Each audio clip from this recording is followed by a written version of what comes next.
Bismillahirrahmanirrahim. Assalamualaikum warahmatullahi wabarakatuh. Alhamdulillahirrabbilalamin, kita bisa bertemu lagi di sosialisasi program Kampus Merdeka. Kalau ditanya apa sih program Kampus Merdeka itu? Program Kampus Merdeka adalah kebijakan Merdeka Belajar, yang mana Kampus Merdeka ini sesuai dengan Permendikbud nomor 3 tahun 2020 tentang Standar Nasional Pendidikan Tinggi. Pada pasal ke-18 disebutkan bahwa pemenuhan masa dan beban belajar bagi mahasiswa program sarjana atau sarjana terapan dapat dilaksanakan. Yang pertama, mengikuti seluruh proses pembelajaran dalam program studi pada perguruan tinggi sesuai masa dan beban belajar. Yang kedua, mengikuti proses pembelajaran di dalam program studi untuk memenuhi sebagian masa dan beban belajar, dan sisanya mengikuti proses pembelajaran di luar program studi. Sebenarnya ada 4 kegiatan atau program besar yang diminta atau diberikan oleh Bapak Menteri Nadiem Makarim, yaitu yang pertama ada kemudahan akreditasi buat program studi. Jadi kemudahan untuk membuka program studi yang baru, kemudian ada mempermudah urusan untuk akreditasi jurusan atau program studi. Yang ketiga, kemudahan untuk universitas itu berbadan hukum. Yang keempat, ada hak belajar bagi mahasiswa belajar di luar program studi yang diberikan. Nah, kegiatannya ada 8. Ada 8 tahapan atau kegiatan yang ditawarkan oleh program oleh Bapak Menteri Nadiem Makarim untuk diambil oleh mahasiswa untuk mengganti sistem kredit semester menjadi program kerja luar kelas. Nah, apa aja sih program kegiatannya? Yang pertama adalah pertukaran pelajar. Pertukaran pelajar boleh mengambil kelas atau semester di perguruan tinggi luar negeri maupun dalam negeri berdasarkan perjanjian kerjasama yang sudah dilakukan oleh pemerintah. Dengan catatan, nilai dan SKS yang diambil di perguruan tinggi luar akan disetarakan oleh perguruan tinggi masing-masing. Bagaimana prosesnya? Prosesnya, mahasiswa mendaftar di program studi, kemudian dilaksanakan atau diadakan seleksi peserta dan memilih perguruan tinggi tujuan pertukaran pelajar yang sudah melakukan perjanjian kerjasama. Kemudian pertukaran pelajar di bawah bimbingan seorang dosen. Jadi harus ada seorang dosen yang membimbing. Kemudian setelah itu diadakan evaluasi oleh dosen pembimbing. Kemudian dilakukanlah pengakuan dan penilaian dari program perguruan tinggi penerima. Nah, nilai yang sudah diakui ini dikonversi dan diinput di dalam KHS. Kemudian program studi melaporkan ke PD Dikti, itu program pertukaran pelajar. Kemudian ada program proses magang. Apa itu? Magang adalah praktek kerja. Kegiatan magang di sebuah perusahaan atau yayasan nirlaba, organisasi multilateral, institusi pemerintah maupun perusahaan rintisan atau startup. Ya, jadi tetap sama dengan pertukaran pelajar, catatannya harus wajib dibimbing oleh seorang dosen atau pengajar. Bagaimana skemanya? Proses magang sama, mahasiswa harus mendaftar ke program studi untuk mengambil program magang. Kemudian program studi menyeleksi secara administratif dan akademik apakah dia layak untuk mengambil program ini. Kemudian ketika sudah disetujui, mahasiswa boleh magang kerja 1 atau 2 semester. Ya, dan dilakukan penilaian oleh dosen pembimbing dan pembimbing di tempat magang. Kemudian setelah dia magang, dia dapat mendapatkan sertifikat magang. Kemudian penilaian dari dosen pembimbing dan pembimbing magang akan dikonversi menjadi nilai dan diinput di dalam KHS. Dan yang terakhir akan dilaporkan oleh program studi ke PD Dikti. Nah, kemudian program yang ketiga sama dengan program magang, tetapi bukan magang di tempat kerja atau bukan magang di perusahaan, tetapi magang sebagai guru atau mengambil program asistensi mengajar di satuan pendidikan. Nah, satuan pendidikan ini yang ditunjuk oleh Kemendikbud atau yang sudah ditentukan oleh Kemendikbud. Nah, bagaimana alur mahasiswa untuk mengajukan proses asistensi mengajar di satuan pendidikan? Yang pertama, mahasiswa harus mendaftar di program studi. Nah, kemudian dilakukan pembekalan oleh dosen untuk mempersiapkan rencana kegiatan apa saja. Kemudian berkolaborasi dengan satuan pendidikan di tempat yang akan diajar. Kemudian mengajar di satuan pendidikan. Nah, setelah itu mendapatkan nilai dari dosen pembimbing dan guru dari satuan pendidikan mitra. Kemudian nilai ini akan dikonversi dan diinput di dalam KHS yang kemudian lagi-lagi akan dilaporkan oleh program studi ke PD Dikti. Nah, program yang berikutnya adalah program penelitian atau riset. Ya, program penelitian atau riset ini kegiatan riset akademik baik sains maupun sosial, humaniora yang dilakukan di bawah pengawasan seorang dosen. Dapat dilakukan untuk lembaga riset seperti LIPI atau BRIN. Ya, bagaimana prosesnya? Proses penelitian yang lagi-lagi mahasiswa harus memenuhi ketentuan dan persyaratan penelitian. Mahasiswa mendapat LOA dari lembaga penelitian.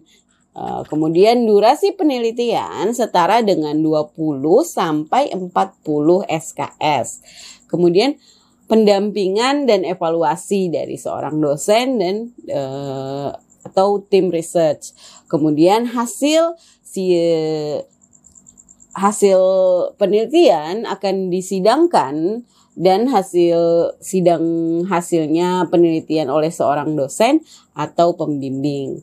Kemudian hasil penelitian dalam bentuk jurnal dan jika penelitian ini diikutkan dalam perlombaan akan mendapatkan sertifikat penghargaan dari penyelenggara perlombaan.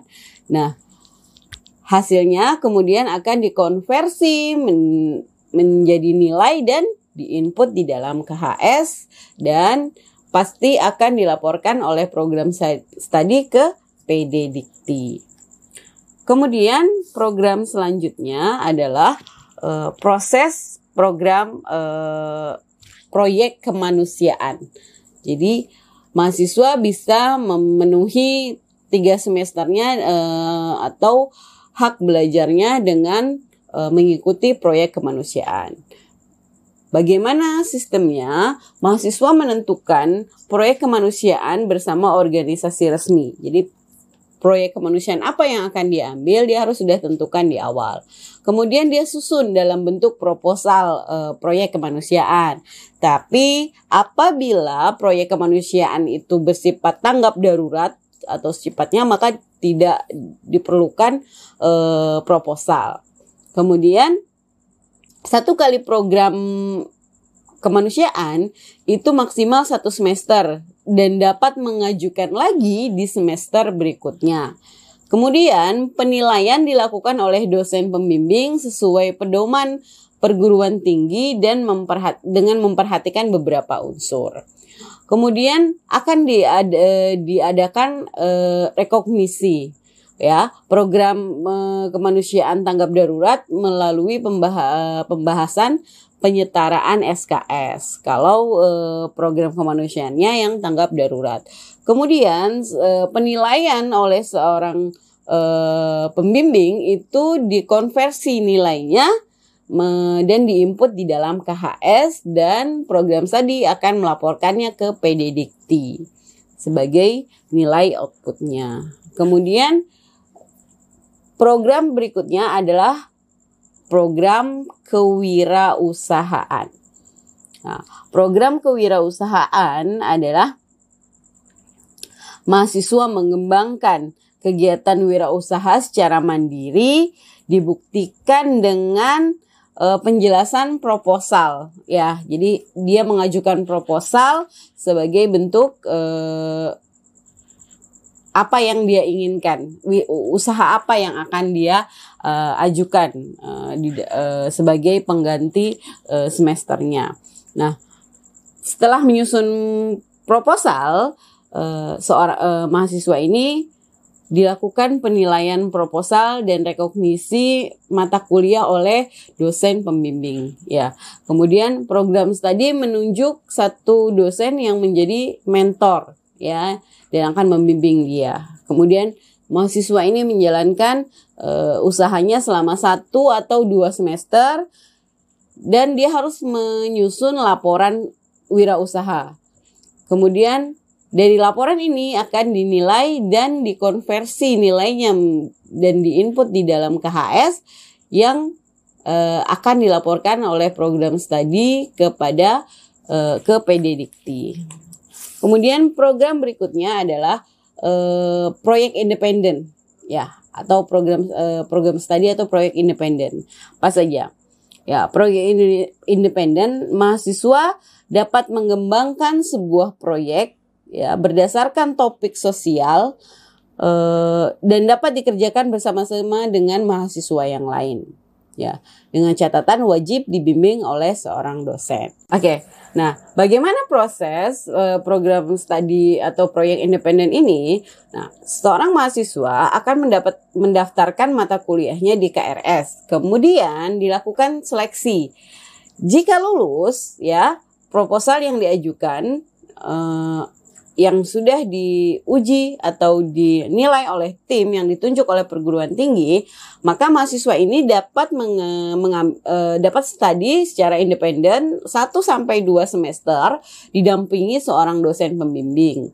Kemudian dilakukan penilaian akhir, ya, oleh dosen pembimbing berdasarkan laporan studi independen yang diberikan oleh mahasiswa, kemudian nilainya dikonversi dan diinput di dalam KHS dan dilaporkan ke PDDikti. Itu jika dia lulus seleksi. Kalau tidak lulus, maka dia akan kuliah reguler seperti biasa.